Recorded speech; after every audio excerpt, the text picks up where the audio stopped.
Alrighty. What's up, everybody, and welcome to House of Holocrons, episode 39.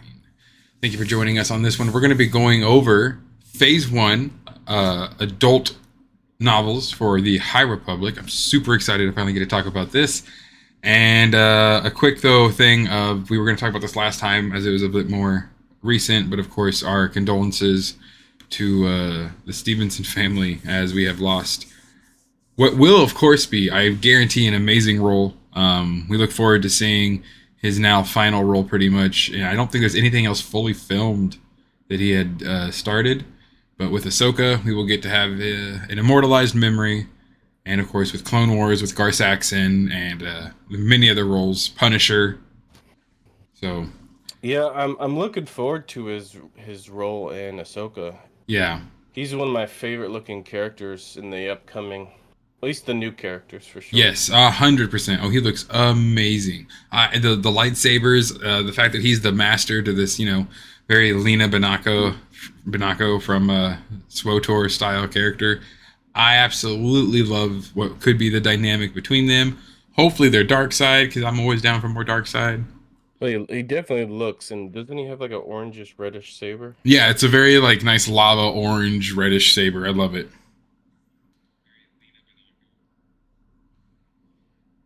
Apologize. You're fine. There was also, I was gonna see if there's any other really big news. Not so much big stuff, just more recent TVC and Black Series figures starting to come out. I was able to finally pick up. You can't really see him because of the glare, but I got Star Killer right there. I was happy to grab that guy. Always loved. I haven't seen any of the new ones come out yet. Yeah, I love Galen Merrick. I hope we get a Black Series 6-inch of him one day. That would be so cool. Getting Malgus, that's going to be awesome enough. I hope we get some High Republic characters, though, honestly, before too long. It's kind of due at this point. Mm-hmm. We've had now... we getting into Phase 3. Yeah. I'm surprised that we haven't seen anything from Phase 1 yet. So... Because I gotta talk, this is gonna be so much fun. I'm so excited to get your takes because we think very differently on a lot of Star Wars subjects, especially some of the more minute and minor things. Out of the 3 books, which one was your? So yeah, we'll cover this for anybody that does watch or is watching. I don't know if anyone's currently watching, but to get the understanding for my point of view, your point of view, you are pretty much engrossed in everything High Republic, I believe. Yes, I've read the comics, I've read the books, the young adult, the children's, all of it. So me, I'm just now dipping my toe into it. I've scoured some articles, I've watched a couple of videos, kind of talking about it, and then I've read the 3 main novels that I understand of Phase 1. Yes. So I know a little bit of what happens in these other books just because I've seen some videos where they talk about it. And some stuff that there's a couple major plot lines that they kind of skim over in the novels that they kind of go more over in the comics that I understand, like the Dringir kind of being stopped. Yes, that is glossed over it in book 3. Yep, that is entirely with Avar Kriss and Keeve Trennis and Skier, all of those guys over in the comics. And so yeah, you don't really get much of that from the novel. Actually, you don't really get much of the Dringir at all in the novel, so that's something that it kind of stinks. But not those 3. If you go and read Into the Dark, that is the very first young adult novel, and that one is on the Amaxine Station, which is the releasing of the Dringir. But of course, that's there's 5 other novels you could technically read, but the 3 adult main ones are really, that's it. And of course, I say adult, that doesn't mean they're risque. It's just they're all general audience books, not recommended for younger audience. Yeah. It's a hard one to answer. Each. Oh. Did I lose connection? Am I still? You got me. We're good. We're good now. It's kind of hard for me to pick.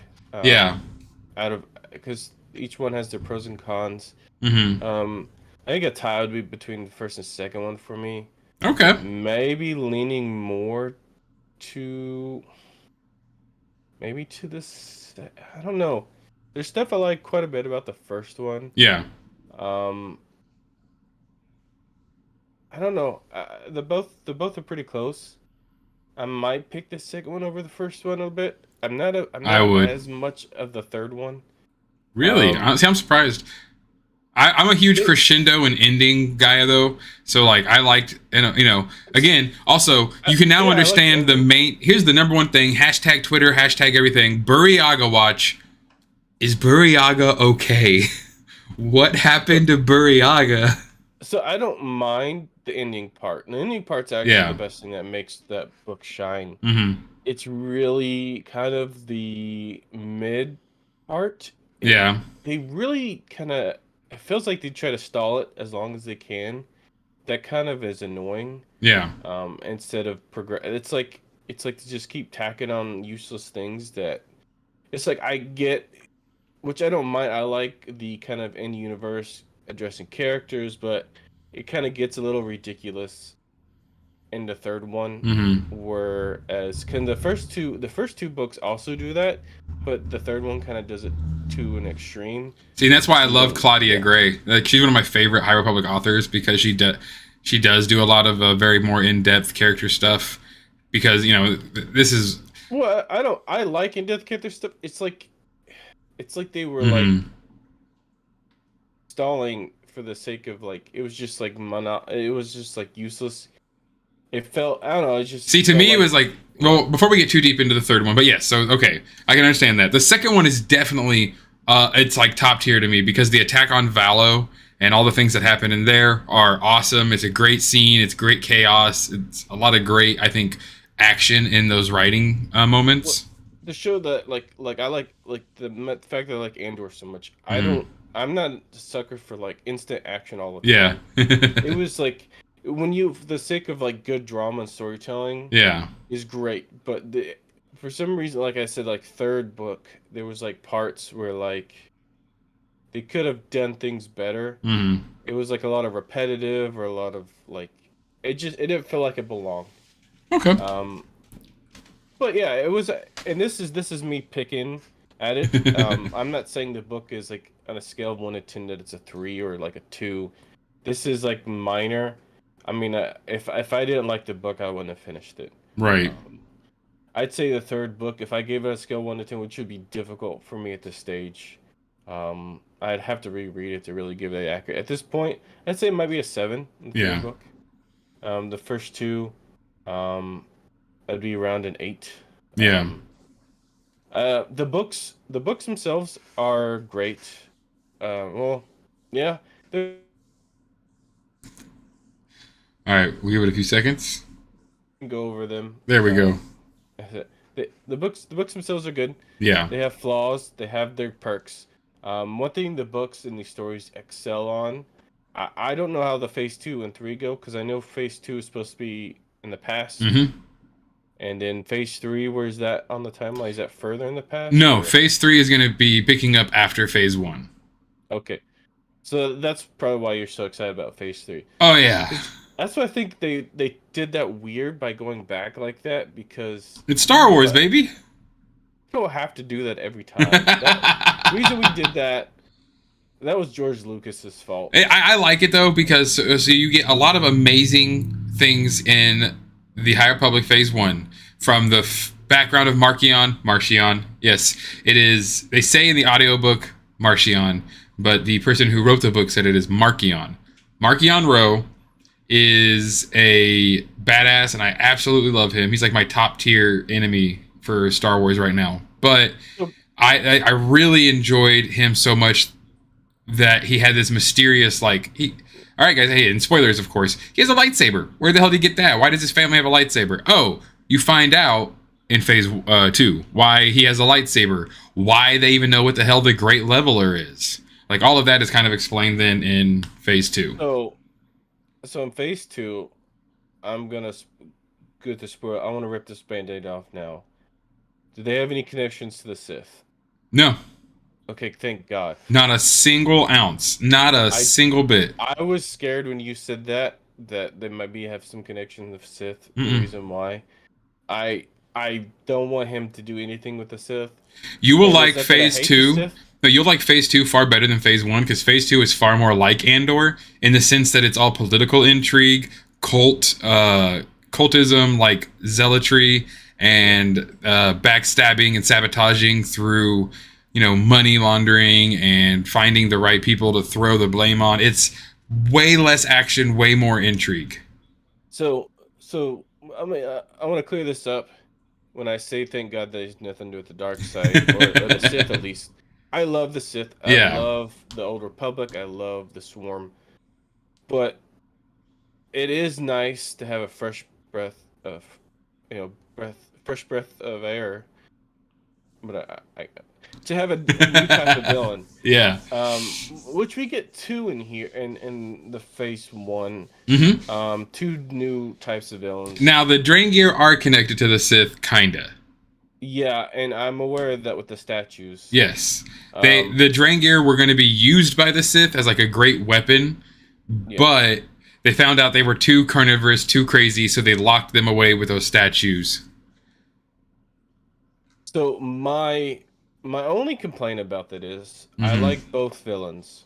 Oh, I love the Nihil. My complaint about writing the High Republic is kind of introducing them both at the same time, because you either confuse the reader, because you're kind of like, which is the threat I should worry about, but it ends up being a point where one overshadows the other, because the Drangir never really, even what I understood from what I've kind of trying to deep dive in the Drangir, it almost seems like it's like, hey, this is a big threat, but you don't really get it seen taken fully seriously, and then it's kind of done with.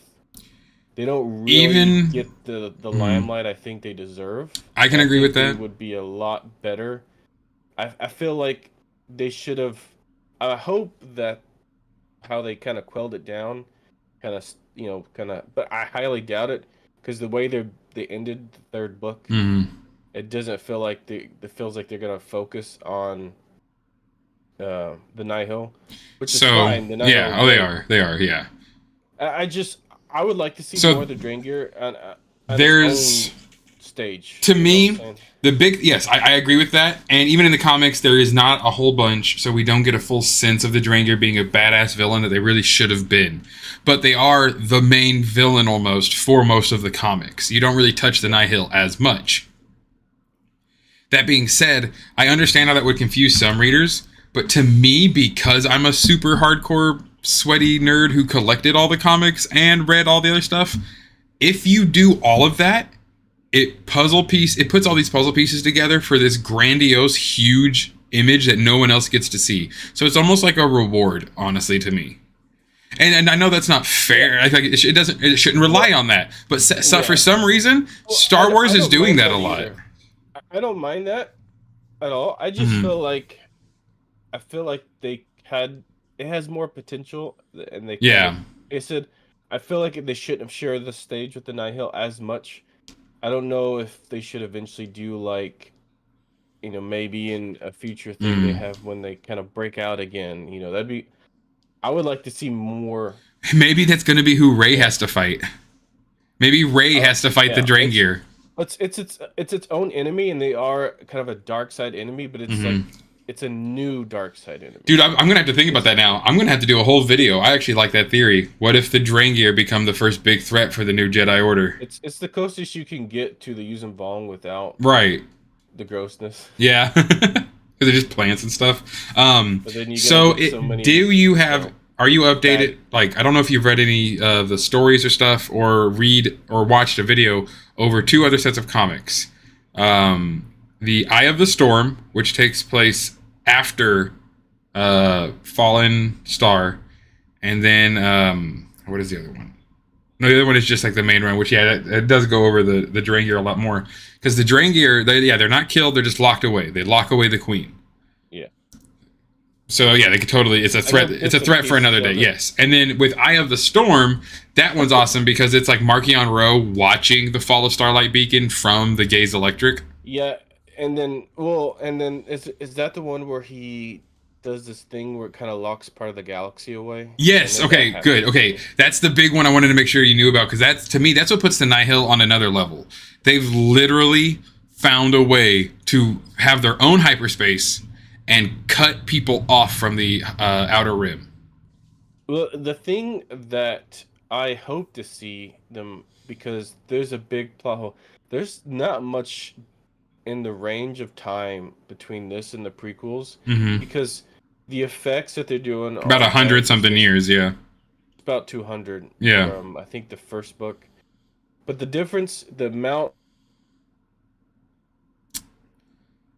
Silly internet. way that they can like, there's like some device that can like Mm-hmm. cause somebody drop out of hyperspace, but they destroy it. I think it's in one of the comics or something. Yeah, they're all the those what do they call them? The Nihil hyperdrives though. Yeah, they're pretty much all destroyed. Um, well, there's it's like a weapon they find that they can like throw somebody out of hyperspace. Oh, okay. There's like somebody was talking about it. Yeah. And they said it, and I kind of agree with them that it's such a they kind of made them so impactful in the kind of physics of Star Wars in a way Yeah. that with the short time frame, I'm hoping this new phase kind of addresses why this isn't a problem in the prequels, why we've never seen this before, stuff like that. And here's the thing: they've already kind of talked about that a bit in Phase Two, because the Jedi love to find a problem they can't solve and then go, okay, hey, we're gonna write it down. Now everyone don't talk about it and forget about it until we can find It an answer. Because they do it that same almost thing with yeah. the Nameless. They find out about the Nameless. They find Yoda himself is like, oh, these nameless creatures that can literally suck the life out of a Jedi. Well, we don't know what it is, but it's terrifying. So kind of keep Yeah, it in the back of your head, but don't talk about it because it'll just make people afraid. well, it almost kind of feels because they kind of did that with the Old Republic Mm-hmm. to this point of honestly, this feels the Old Republic to me kind of feels like the height of the Roman Empire, and this kind Yeah. of feels like the tail end after the fall of the Emperor, Mm-hmm. where the Republic is still exceeding, but soon it's going to kind of break apart and send Europe kind of backwards. Yeah. And it's kind of starting to, it's kind of feels that way.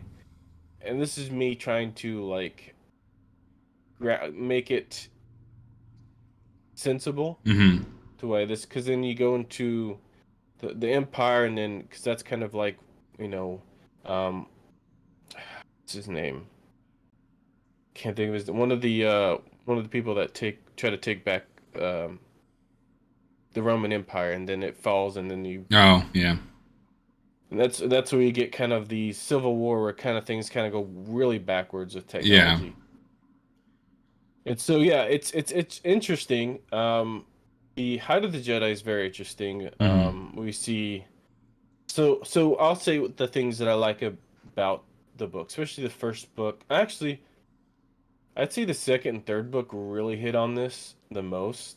Mm-hmm. Which is, and you kind of get the difference in the thought of the Jedi, where we get more relationships and the connection between other Jedi, not just the three, Yeah. which is Elzar, Avar, and Stellan, Mm-hmm. which they have the connection, but you get it from other characters as well. They all have connections, Yep.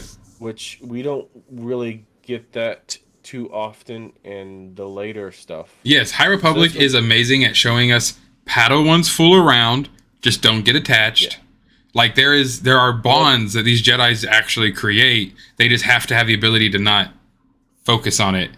and that stuff doesn't happen in the later, even in the when you go into the extended novels and Mm-hmm. stuff like that. They don't Padawans don't fool around. They were youngling. Oh yeah, Padawans don't fool around this kind of stuff. So this is new, and it shows a difference between the Jedis, and I Yeah. think the book does a good job at that. And also the connection. It's like its relationships are not necessarily. It's like they constantly. It's like this balancing act. It's like we know they're wrong, but we all do it. Mm-hmm. Whereas like it's like completely. I think that might be the influence of like Yoda and stuff. Yeah. In the later, where the Jedi's are way more um, anti-relationship in a way. Right. Yeah, a bit more closed off. Yeah. Which, Yeah, and that's why I like these Jedi so much more, and that's why I feel like they literally at the drop of a dime will do whatever they need to help a random stranger because they have this compassion that the other Jedi don't have. They are literally there to serve anyone and everyone who needs their help. Especially out here in Starlight Beacon. Like, Starlight Beacon is put in the middle of nowhere just so Jedi can respond faster. well, you get the Jedi in the prequels where they don't want to be involved at all unless they have to, until they kind of get forced into joining the Republic military. Yeah. Where this one, they already are involved and they already do things. They have outposts everywhere, which they don't do that in the prequels. They don't have Jedi temples everywhere like that. Yeah. The Nihil aren't really attacking the Republic. The Nihil are attacking the Jedi. Well, for the most part, the Nihil attack and just anything they can. That's the beauty of the Nihil. Yeah. Until the end of the third book. Yeah. Because at the beginning, because they're just kind of this raiding pirate thieves that do what they want. Yeah. And that's the whole point of Marchion slowly taking over the organization. That's another thing I'd like. So, not to maybe cut you off if you had more points. Sorry about that. But yeah, the Jedi are awesome because they really do care, I feel like, and they really are just more compassionate. And then the Nihil, that's another fun one. The bond between Marchion, I always forget their name. The other Tempest runners, Lorna D, Pan Ada, and Zetar. There we go. There's there's technically another one. Yeah, the Weak Way who gets killed. But their relationship, I love that power dynamic where all of them are constantly trying to test Marchion to see if can we ever take over? And he always checks them a little, not enough to make them totally hate him. But I love them. I love these villains. They each have their own style too. Mm-hmm. They all reflect it. Which I think it's interesting that even the fourth one that dies pretty early, he has a very aggressive style. If I remember correctly, his is all about violence. Right. And he gets killed off early because he doesn't think about what he's doing. Yeah. And he gets basically sacrificed, quote unquote. He gets, Marchion, whatever you want to call him, tricks him, and he makes it look like it's a sacrifice, but it wasn't. And then he gets replaced by the small guy. Zetar. We don't really get to hear much about his crew. Right. We just know he invents these crazy things the whole time. He's in a giant mech to make up for his small stature. I don't remember hearing much of his crew at all, honestly. And you don't see much of it. You see his mech in the comics, but it gets literally shredded into thousands of pieces by a pissed off Avar. Yeah, you get to hear all the cool things he does in the background and the crazy stuff he does, and then I don't know if he has much of a crew at all. You don't really hear much about him. And Zetar is not very mentioned as much as he is. At least he wishes he would, because I know he talks pretty loud for such a little guy. Pan Ada's awesome, but I love how Marchion kind of treats him and stuff when Pan Ada gets uppity and tries to take over and starts challenging him. Lorna D's nuts, just straight up absolutely crazy, 100% just nuts. Yeah, it's funny. It's hard to remember that Lorna D is just a female Twilight the whole time. Yeah.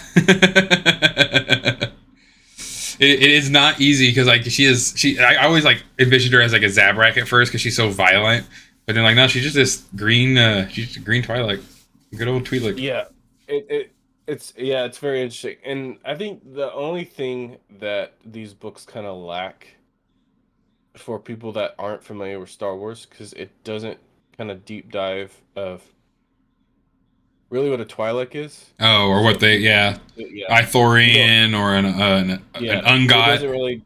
There's some race. There's a couple times where they do get a description. Mm-hmm. Even that, it's kind of vague. It mentions Leku and stuff. And if you're not familiar with Star Wars, you don't know. It is true. I wouldn't say it's an elite club, but it's if you've read High Republic, I know you know some stuff about Star Wars. It's not the Star Wars to get introduced to. at least Right. not the books. Yeah. There are some books that are good for new Star Wars, but yeah, I guess the movies would be the best part. Right. But yeah, the the Nihil look good. Love I him. don't have many complaints. Like I said, as a generic, I mean, as a villain, Hmm. Martian is a little cliche, but compared to most Star Wars villains, he's not because we have very cliche villains in Star Wars. That is true. I I love mean, Markion. think the iconic Darth Sidious. He's a guy that Hmm. wears a dark cloak and shoots lightning out of his fingers. I Right. mean, it's like it's so obvious. But I mean, it's cool. It's interesting. And then the fact that he's definitely a villain that you will not see on. It's. I guess that's why they use the plants for the comics and stuff, Hmm. because the Nihil are not kid friendly. Yeah, that's Um, true. they do a lot of drugs. They kill a lot. Yep. They Blow a lot shoot of a people lot, up, and yep. and they use gas warfare. Yep. So they are not. Yeah, and some of their weapons are like they drug people. They use like drugs in their gas to mess with people's heads and stuff. So yeah, it's definitely not a kid-friendly villain, which is fine. I like that. Right. So it's interesting because like the Jedi are not. That's one reason why the Jedi struggle with these guys is because their way of fighting is not what they learn to fight against. They don't learn Right. against these gas attacks. Typically, they don't learn against like the different fighting styles. Like where they it's like one of the big battles they had against them. Like they were launching like just random cargo out of a Hmm. ship, or they had the escape pods. They would load with explosives and shoot them at people. They shoot the escape Yeah, pods. everything's a weapon. The Nihil are like the Reavers from Firefly. And I think that's the second book. And then we're like Martian, like no, that might be is that the first book? I don't remember. It ends up with like I think that might be the first book, and Martian ends up taking over all the drives and like controls them Yeah. at the end. It starts teleporting the ships around, and which that is a little too out there for kind of breaking the plot holes of Star Wars, but it was a cool moment. Yeah. Um, so the first book we got basically the disaster. So yeah, what did you that was a fun one to kind of start off with for a way to like introduce. It's a weird way to start off the High Republic. Okay. Honestly, I don't know. I feel like there'd be a better way to introduce the High Republic to somebody. Hmm. It. It's kind of I'm the not like saying it's bad, but yeah, yeah. it's a really long way to be like this is how we introduce the Nihil because they accidentally are the reason all this happened. Yeah, it's funny because yeah, wasn't on purpose at all. Yeah. He kind of plays it off eventually, and he wants to hide it Yep. because he's like, well, cat's out of the bag, we might as well make the best of it. And It causes like yeah the great hyperspace disaster. It's a very interesting idea. I had no idea. I didn't see it coming. Um, I enjoy the fact that it was so different and like what was at stake was food, planets and planets that produce yeah, nothing but food for everyone. well, and not even well, just and not even that. It's just also the amount of people that were going to die Yeah. as well. Um, and they don't hold off. The death just keeps coming. Mm-hmm. And they do that all the way till then you have the second one with the fair, and the third one with the fall of Starlight. There is a lot of death in these books. A lot. And there's some good characters. And a lot of them die. Um, yeah, one of my favorite ones dies. Stellan Greatstorm. Oh, Loading The only Great reason I Storm? like him, or Loden, sorry, I combined two characters. Yeah, that Loden happens. Greatstorm. I mean, they both die. Both names die, but Yes, they do. um,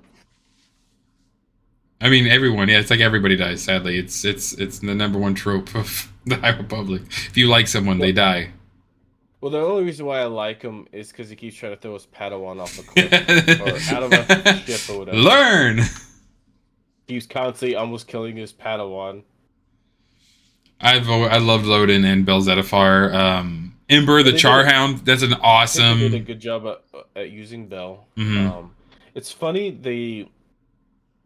they kind of like Bell's like, I know I shouldn't have a pet because that's attachments, but like Jedi's always had like bonds with animals. It's like a Right. normal thing for Jedi, but it ends up being like it's so funny because it goes from like I know I can't have this pet to him just being an emotional support animal after Right. that because he gets traumatized so much. Yeah. It's so funny too because he's so wise as a Padawan. He's like, I'm just so I got so much PTSD. I don't think I can be a Jedi Knight. Dude, no, that's the Jedi in this like Midnight Horizon, which is another younger adult one. Cantum Sai straight up is just walks up to Yoda and goes, "I think I want to be in love, so I'm gonna leave the Jedi." And he goes, "Be here when you come back. We will." And the dude literally, they literally just leave to go be in love and be a human and live. And like there are so many Jedi in these books that are just like, you know what? I'm kind of done being a Jedi right now. I want to go explore emotion and attachment and let myself live. Well, and that's the thing I like that they kind of do that. They do that a bit with Elzar and Mm-hmm. with Bell about Oh, even though Elzar. I love Elzar, man. they they show like how human Jedis can be with Mm-hmm. even though they're supposed to be unattached to things, and they kind of do this with Stellan Geos as well. And Yeah. they do this well with a lot of the characters about how things can affect them. They do have emotions. They're not supposed to dwell on emotions, but they still have them, Right. and how loss affects them.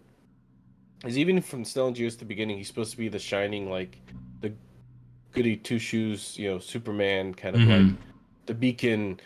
But at the begin, he carries his master's lightsaber with him at the beginning. He's attached to his master in that way. He constantly touches it and stuff. And that should already be like a kind of a no-no. Yeah. Because you can see every time he's kind of at the beginning slightly bothered, he kind of caresses the lightsaber. So even that, so they all have their faults, and that's a good thing. Um, And then yeah, Elzar is fucking madly in love with Avar, and yeah. Avar is madly in love with her job. Well, it's funny because at the beginning she was, because Yeah. when you get her point of view, she's kind of obsessed. She's like, I don't know why I always need him around. He strengthens me, and I always want him with me, but I don't know why. And Right. then next thing I know, I'm going by myself. Bye. which And then there's which throws him off. He's like, "Hey, wait a minute, wait a minute.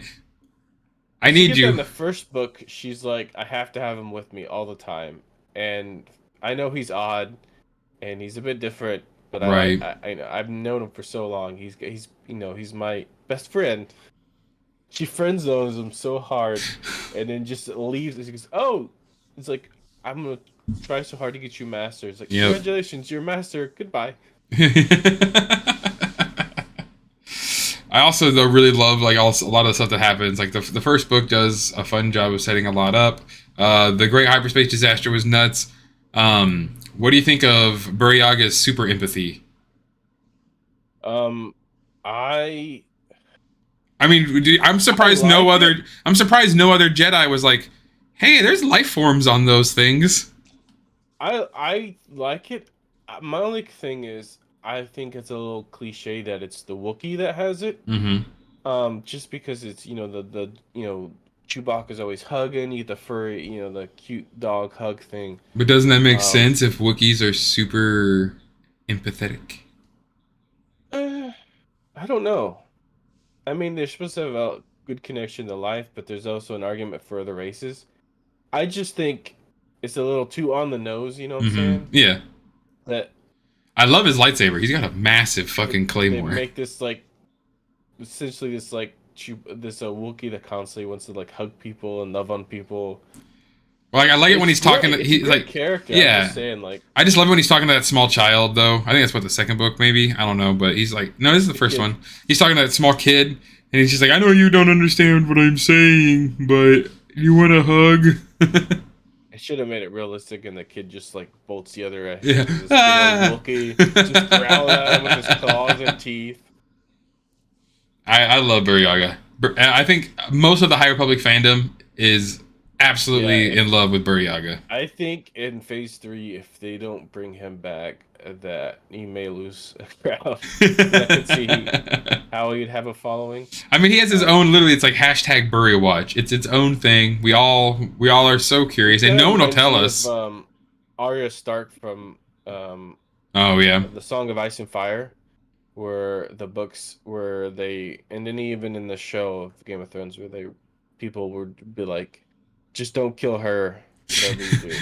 yeah. Of all We're of them, fine with please. whoever dies. No, there's a huge crowd of the fans are like, you kill anyone you want, just don't kill Arya Stark. She's a fan. And then it became what's his name? Her, and then the I can't think of the dwarf character. Oh yeah, yeah. Tyrion. That was also the Tyrion. Was I was like, don't kill Tyrion either. He's Yeah. also our favorite. Yep. So it kind of reminded me of that. It's like the fan favorite. Like Yes, Bury we Yaga don't is a mind fan you favorite. killing characters, but One of the cool ones is actually how one of the only ones that really live on super late is that Elzar Mann does actually have a conversation with Luke Skywalker because of a planet that kind of like keeps the imprints of people when they show up there through the Force. So that was a fun conversation. well, the Force. If he goes into the Force, he shouldn't need to have the planet to do that. Right. Um, but no, Elzar is definitely one of my favorites. But he becomes my favorite mostly in number 2. But number 1 is good. I would honestly say one of my biggest nitpicks. I didn't think it was nitpicky. It was just like, how did you not think about being in a better place for this? All the Jedi who died moving that explosive away from that star by just falling off of a ledge. Like, yeah, there's a couple bro, times you didn't in the think first 2 books where you didn't think like maybe die casually. Yeah, what if I just meditate on the ground and not high up on this fucking beacon where I then get all force woozy and yeah, and they don't try to, or they like, because there's like the ships that keep like they're meditating. I think it happens also in the second one where someone just like crash and they don't even try to like regain control when they know they're about to crash. Right. In that first one though, I was just like, I get it that it takes a lot of concentration to move this thing through space like that, like so extremely, but I think come on, guys. And I mentioned I mentioned this character to you. Oh yeah. Who is probably, I don't know, I would say he's my favorite, but I'm probably in the few supporters of him, which is Tia Toon. Yeah. Tia Toon, no one thinks he's wrong, he's just a dickhead. He is bad explaining why he's right, but he's right. And everybody's like, this guy's an a-hole. We need to get rid of him. He's a bad guy. Right. They always think he's a bad guy. Even the bad guys thinks he's a bad guy. And even when he gets, he's like, I'm not a bad guy. I'm on your side. It's like, I support you Jedis. I don't hate you. He's like, I'm well aware that you Jedis, and it's funny.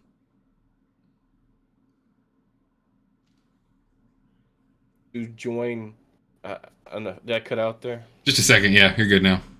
At the end of the first book, the Jedi Council literally vote if they want to help the High Republic. Right. The Republic or not. And so, that only a couple votes would be like the Jedi would not have helped at all. So that literally backs Tia Toon. It's like the Jedi are like a couple votes on the council from not backing the Republic at all. And they're so relying on him. It's like, it's not that I don't support you. I'm well aware that you're a separate entity. And we shouldn't rely. It's like literally what the Jedi should be self-aware of. Like, yeah, we're not a military force. Right. We shouldn't. Imagine that if they had listened to Tia Toon honestly and made a huge Republic force that didn't need the Jedi, and the Jedi could focus on meditation and the Force and philosophy of the Force, they might not have fallen. It's so funny how many times he's got to like sit down and it's like, Chancellor, I don't hate you. I'm not against you. I just suggest that we shouldn't rely on the Jedi. We should actually protect our people. Yeah. Like on our own. He's like, maybe we shouldn't throw a fair that throws a bunch of money away. Like, we could have a fair, but we kind of went overboard with it. Right. And he was kind of right. The amount of floating little worlds that they were planning on, like, rotating out worlds and all this stuff is like a little crazy. It's like, only small bit of people would actually be able to see this. Like, But okay, so we're kind of into the second book. I gotta say, the Attack on Valor was dope.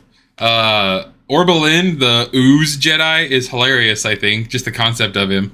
But yes, well, I understand why like I don't know if Tiatun you was correct about all those know force that discs. race isn't new. I don't know if you knew Oh that. It's really? not a new race. Yeah, Okay. it's it actually has originally, and I'm trying to think. There's a live action version of the suit um that they kind of wrote the race about. Okay. I'll send you a picture of it after this. Alrighty. I'm trying to think of what it. But I'll just say, Elzar Man losing his collective shit, turning to the dark side a bit, and grabbing one of those sky islands and just waving them through the air and destroying Nihil ships was peak Star Wars for me. I was like, yeah! It was such a Star Killer move. It was, and I loved it. Something Darth Vader would do in the height of like when they get ridiculous with Vader's powers. Yes. No, He just I like loved it hurls so large much. objects at things. He just grabs the sky island and it's just like whoosh and just clears out all these ships. I'm like, yeah. Oh, I love it. And then, even better though, literally then has to go into training with my favorite Jedi ever, Orla Jurini. Orla Jurini is the way seekers are the coolest thing ever. What's the slime guy name again? Orbelin. High Republic. I think he's like an artifacts master and like keep. Yeah, he is. Which is also cool because he knows a lot. So like, if any Jedi ever to like pick their brain, it'd be him. Yeah, I like how they try to make him like this annoying character at the beginning and ends up being a badass. Oh yeah, yeah. The entire Attack of Valo, he's just like abusively teaching these people stuff while he beats the hell out of them. Yeah, where's the appearance? He's in Solo. That's when he's in Okay. the movie, the Yeah. Solo movie. Mm-hmm. Yeah, this is the Solo. What he looks like in the race looks like in Solo. I sent it to you. So he roughly looks similar to that. I don't know if they have a drawing of him in the High Republic, but Okay. There's probably a few concept. There might be a concept art, but yeah, I really enjoyed when Elzar Man went kind of into the dark side, threw that mini, disc planet around and just smashed a bunch of them up. The plan that they were going through, like the Nihil, I love it because it's another thing too. It's if they would stop trying to like power grab each other and just have listened to Mark Yonro's plan, not a lot of bad things would happen. He's actually a very good leader when it comes to the plans he's made and how he pulls back to not get too much attention in certain places, pushes in other places. I've always really, really enjoyed watching Mark Yonro, I should say, play with the galaxy as he wishes. yeah, I like that I like his struggle I like that they still made him. Because sometimes you get these Star Wars villains where when I talk about the cliche part. So Star Wars villains are super cliche you get where they're like, they can't do wrong in a way, where they're just infallible. Mm-hmm. Thrawn. And you get that with Vader and some of the others. Yeah. And then you get and when they try to do that with Ben Solo, they try to make him his bad character, and they almost ruin the character in a way. But in how they do it this way, where he has his mistakes and he kind of tries to come up with it or struggle you can't really get that in a movie. When you get it in the book, you get this inner dialogue, and you see him kind of progress in his kind of villain arc. Right. And so it makes it more real, which I like that better. I like to see.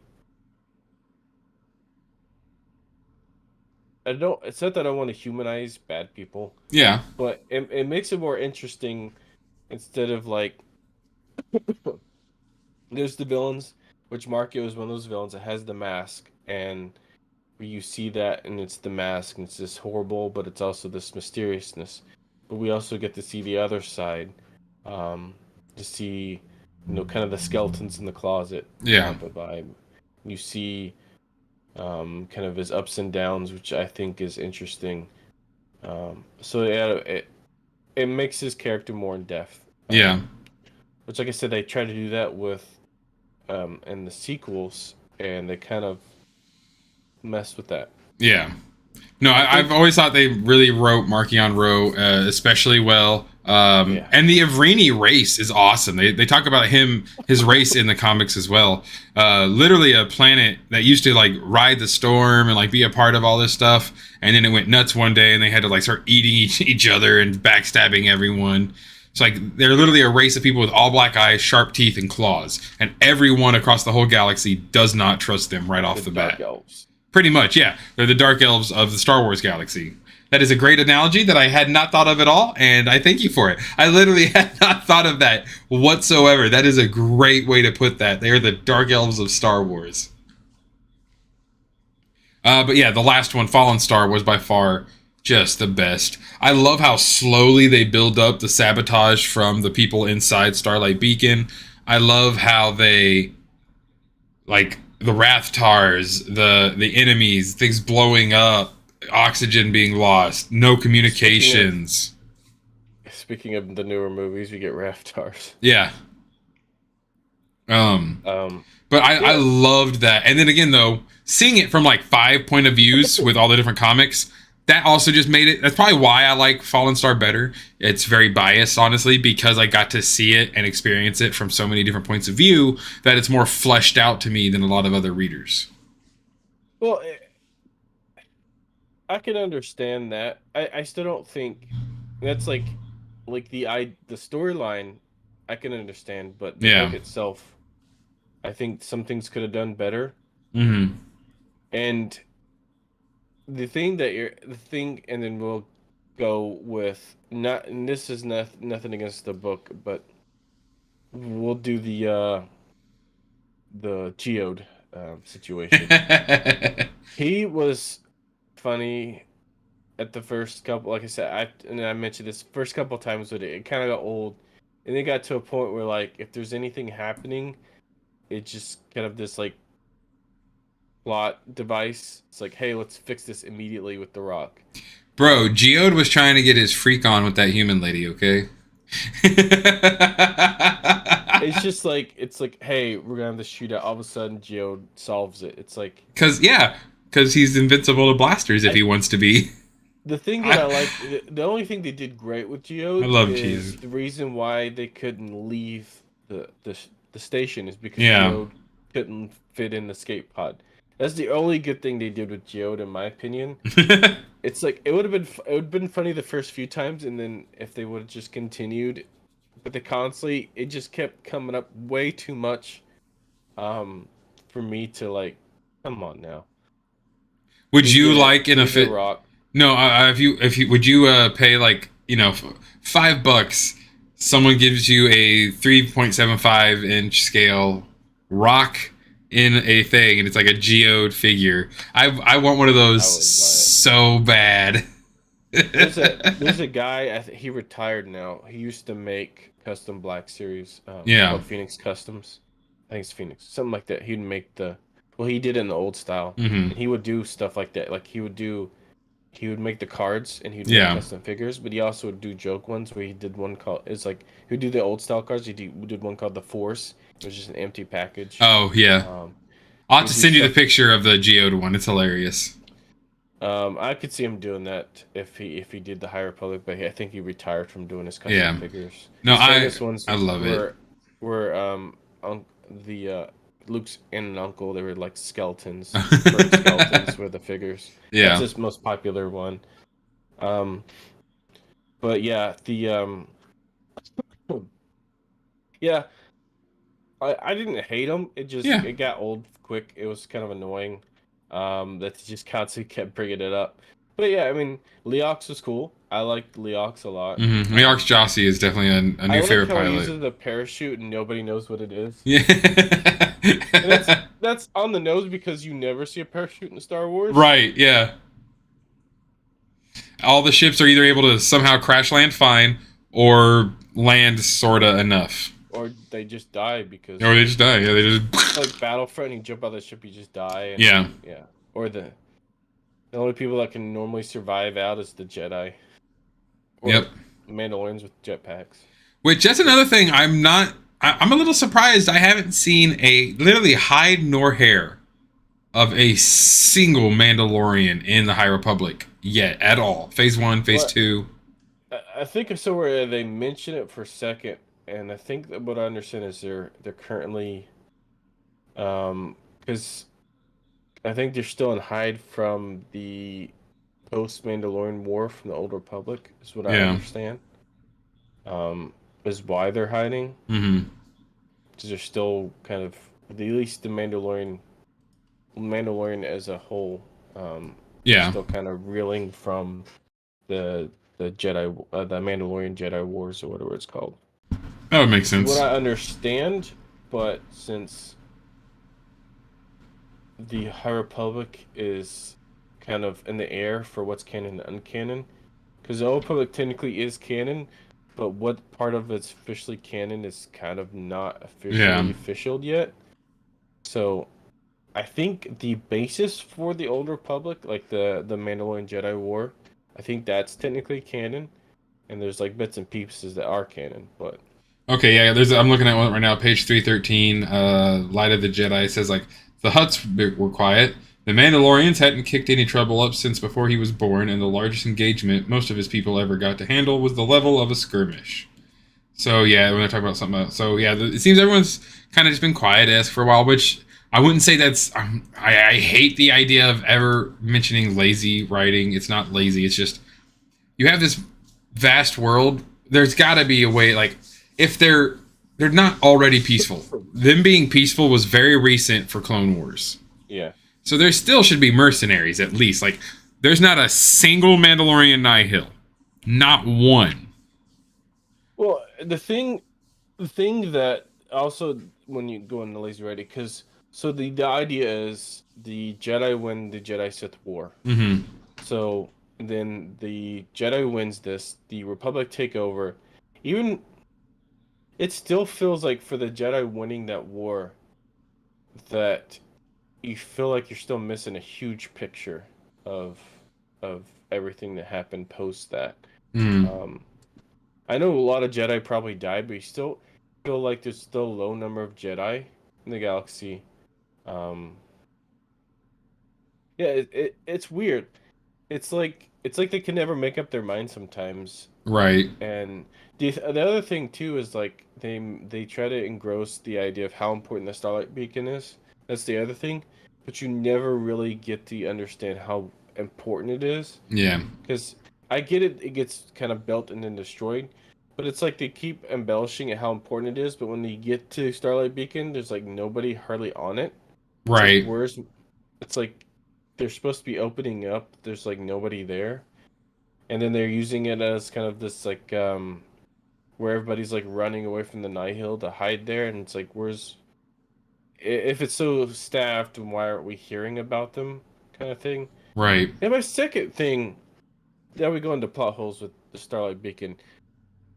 Okay, Starlight Beacon's being attacked, Mm-hmm. and they're losing. It's being destroyed. And this other planet literally can see this happening going on. They have their ship hovering around. They get their medic ship, like, hey, we're here to help if you need it. Why didn't they ask for anybody else's help? Why haven't they contacted? It took them forever for um, Coruscant to even find out about it. And by That's the the time they problem. find out, it's too late. The buoy system is shit out there. There literally is almost no communication. That was one of the other main Well, reasons for Starlight Beacon, but they took out all the comms on Starlight.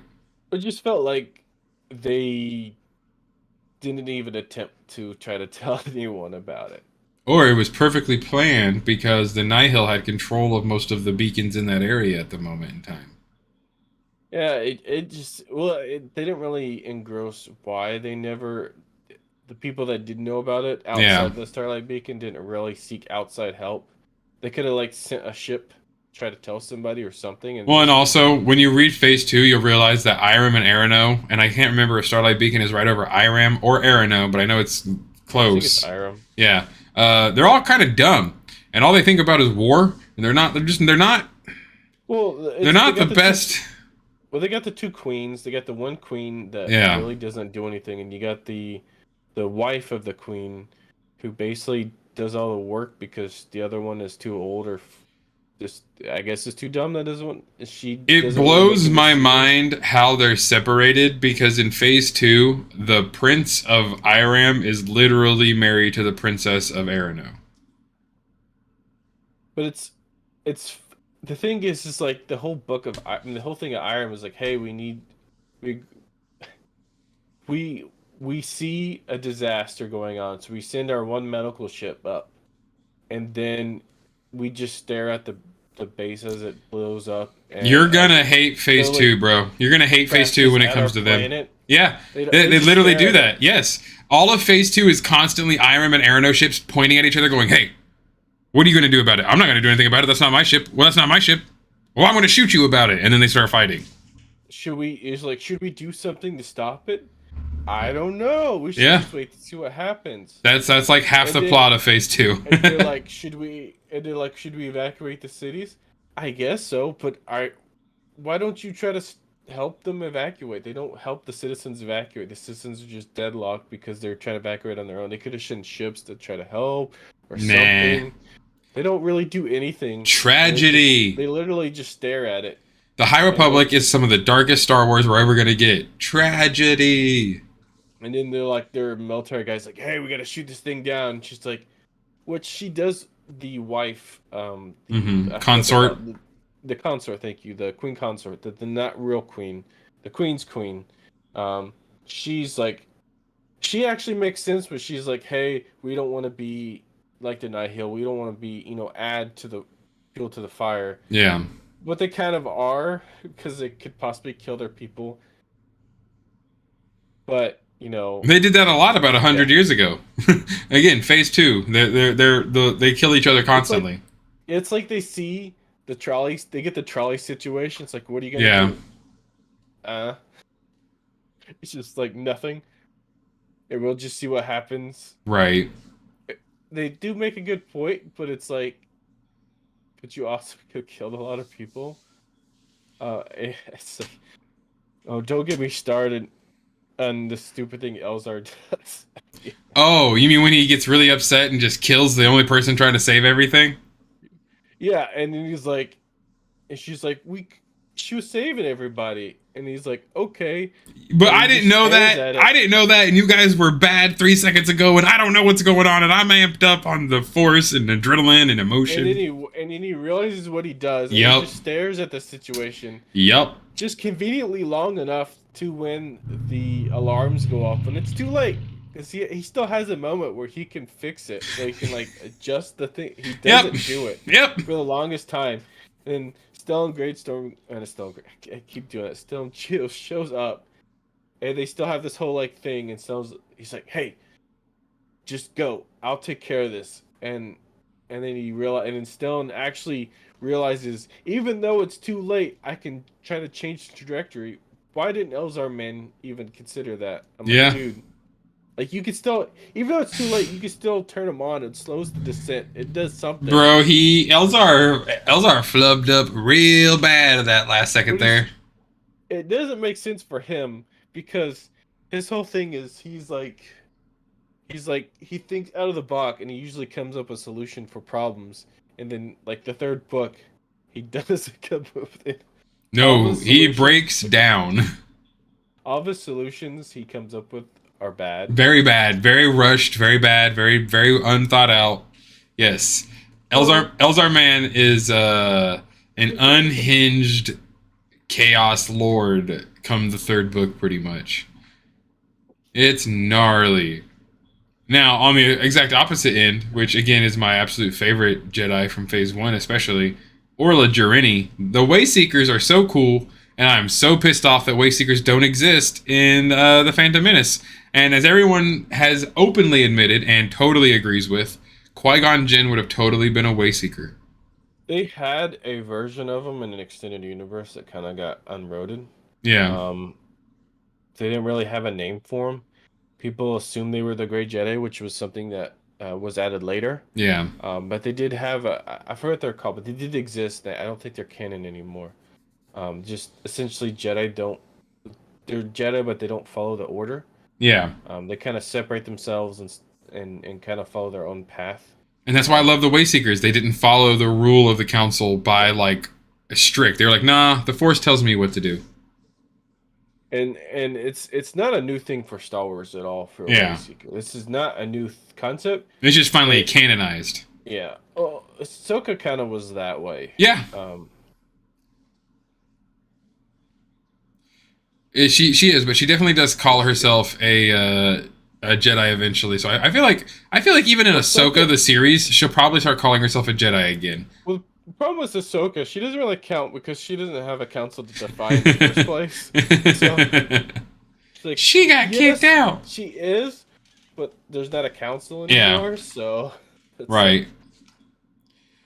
So yeah, I know. Again, I actually have a spare copy of Convergence for Phase 2. I will send this to you because I know so you can get started in that one if you want. So I don't know anything about Phase 2. I've been trying to keep away from it before this podcast. Yeah. After so the podcast, then I'm gonna start diving into Phase 2, which I kind of wish I could just skip to Phase 3 at this point while I got Phase 2 on my mind. The problem is gonna be that everybody, I'm in the same boat as everyone. At least I have less time as much as you guys had. That you go into Phase 3 and you got to like kind of remember everything that's happened. Mm-hmm. Well, and that's the beauty of Star Wars TikTok and of Star Wars media and a lot of the Star Wars creators right now is we're all talking about the High Republic constantly. So it's refreshed a lot. When does the first novel come out for Phase 3? Do you know? It is announced. Yes. Let's see real quick. Let me look it up.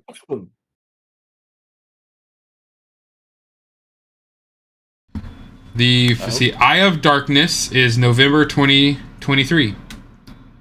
I wish it the longer this video. So far we have the Eye of Darkness, Escape from Ballo, Defy the Storm, Temptation of the Force, Trials of the Jedi, and then Into the Light again. Beware the Nameless and A Valiant Vow in 2025. But I wish this Starlight Beacon video I have, like, as it progresses, it gets blown up and separates. That would be hilarious. I would love that. Yeah. So essentially, we have this new threat that's been kind of poking at the Republic. Yeah. Essentially, the first book, and then they make this big, traumatizing terrorist act. They become these terrorist activities. Mm-hmm. So the Republic responds by making this big fair to spit in their faces. So the terrorists escalate because they don't like being, mocked by having this big fair. So then the Republic escalates by spitting in their face even more. Yep. And making this grand opening of the Starlight Beacon. Then the terrorists escalate even higher. And blow up Starlight Beacon. And so the Republic sends an army to take them down because they're so angry, and they went, no, wall. Bam. Did they actually form a full army, or they put together a coalition force of maybe 100 or something ships, and then most of them collide into the wall and blow the fuck up. So I just want to read the first book. I just want to have Tia Toon say, "I told you so." Oh, dude, that'd be hilarious. That'd be hilarious. Before we get into wrapping up, though, there is one other thing we have to talk about. What did you think of the Great Leveler? Of a creature that can do that to Jedi? It's interesting. I like that they have something vague and mysterious. Mm-hmm. I think that is a core concept of the core of Star Wars that is often forgot about in newer content. Mm-hmm. The kind of mystery. That's the reason why Force Awakens again is the best of the sequels because there's so much mystery. We don't get a ton of mystery in the prequels, sadly, but I mean there's still a little, but it's the mystery of that looming. What could it be? I immediately was like, these things have to suck the force out of things, right? because I've it's kind of on the nose. But they kind of like, oh, what does it do? I'm like, it's obvious. It's literally sucked the whole force out of something Right. and it creates it. I find it interesting that since everything has connection to force, that they don't affect non-force users at all. I think They can still eat they them. Like they'll eat and kill and like and what? maim, but yeah, they're just. Yeah, I It's think they just a should normal still. monster. Yeah, I think they should still affect now. I think it's like when there's a Mm-hmm. Jedi around, they like would prefer, they it's like A it's like buffet. having a steak compared to like a saltine cracker. It's like Right. I want the big, but if there's no steak around, if I'm hungry, I'm gonna eat the cracker. I'm still gonna affect because the force still exists on everything. Right. But yeah, I mean it's interesting. It's an interesting threat. Um, I like how they slowly allude to it that they exist and it kind of it's a good plot device. Mm-hmm. Um, this part of it, there's parts that I didn't like about it, but I found it interesting enough that it was good. Right. The Um, biggest thing for me is I need to see what happens with Phase 3 because Markion Row has multiple. They go to Planet X in the Eye of the Storm comic. They find eggs. They're. This is not a one kind creature. There's lots of these things. They've got to do something in Phase 3 to make these not exist, or Palpatine would have fucking 100% used them. Maybe we don't know what I they do. don't. We don't know what they do to Darksiders. Yeah, I don't think they. I think they would affect the Sith the same way they would affect the But Jedi. Like, they put fear and like anxiety into a Jedi. If you put fear and like hatred and pain and suffering into a Sith, that's like a turbocharge. yeah, but I think it's still overwhelming enough that it would Yeah. still. I think it would still make it difficult because even I because wouldn't be even surprised if that great storm that surrounds the planet, making it almost impossible to get there, is Sith magic. Because they're like, nah, we don't go to that planet. No one needs to go to that planet. I think it's like at the beginning it would power up a Sith, but Mm-hmm. I think it would be like too much to a point where then they can't, Yeah. because once it gets closer to a point, and also I think my understanding is I think the reason why that happens to them is I think it's just because the Force is just leaving them, and Yeah. it's probably a lot of them. It's probably emotions that they just have like kind of walled off for so long that it's kind of getting let out, and it's just being pulled out all at once.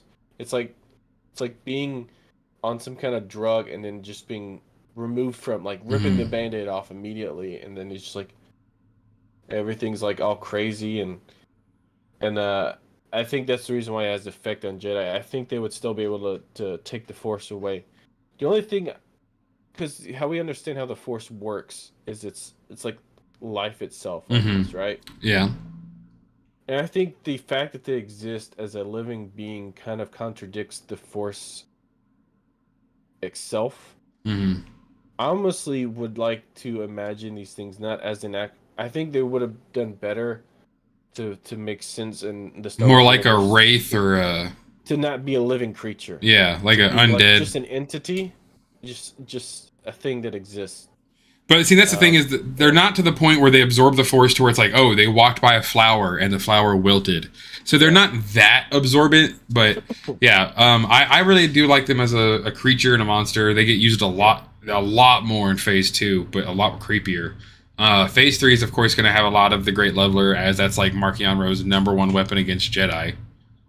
I would like to see them if they have anything to do with the Sith. I would like to see it's kind of like the Drangir type thing where there was like Hmm. an experiment to go against the Jedi, Yeah, but that's it's like maybe it's like part of the Sith.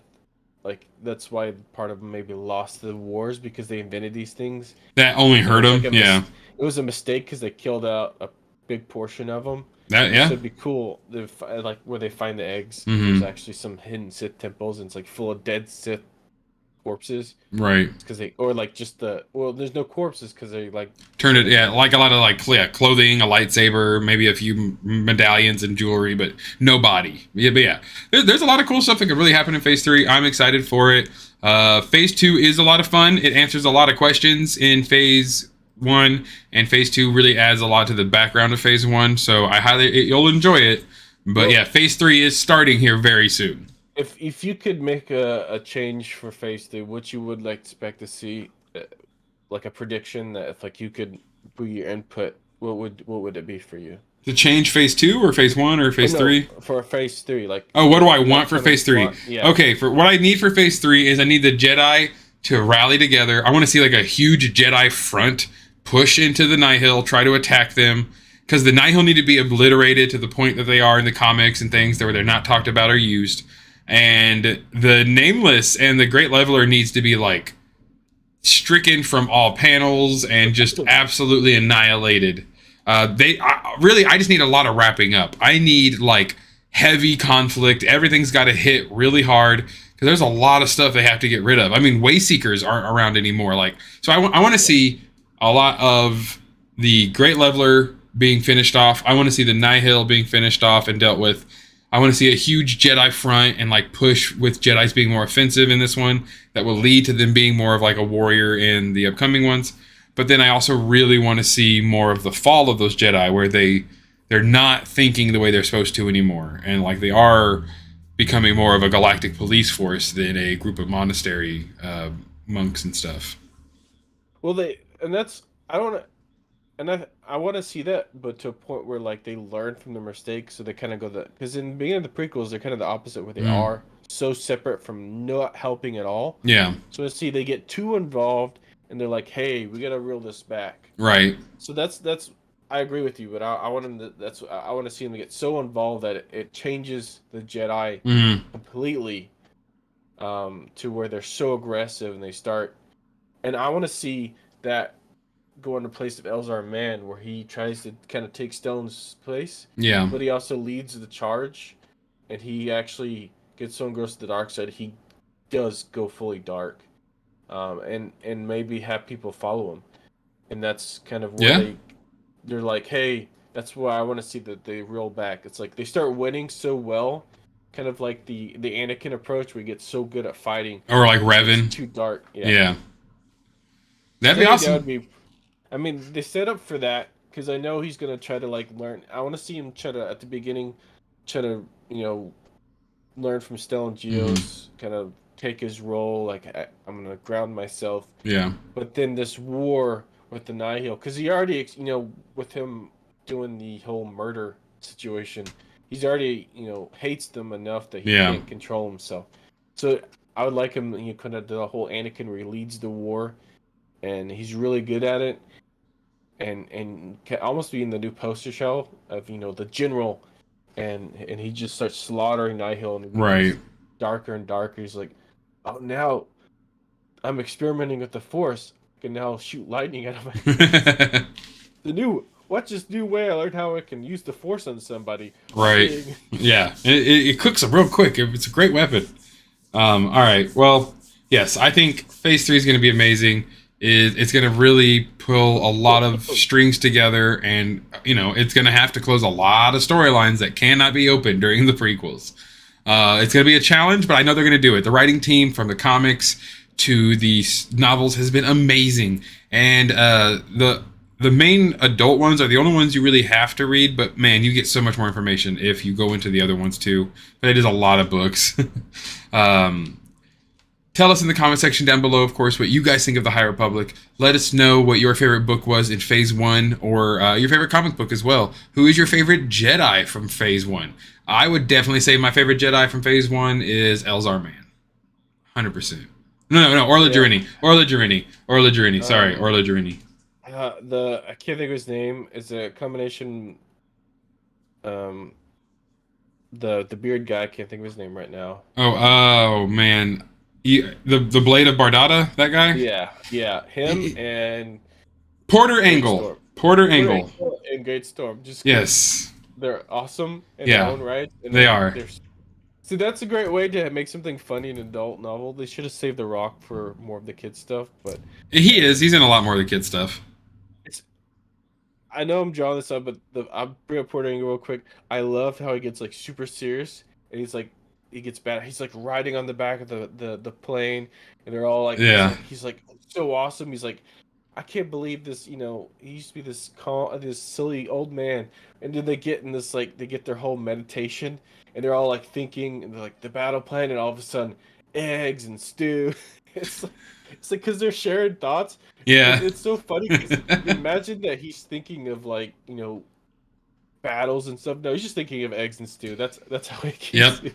I So mean, he keeps because level yeah, out. the Phase 2 has the Blade comics, which go over some of his early life, and him and his sister Barish, who creates the Barish Vow.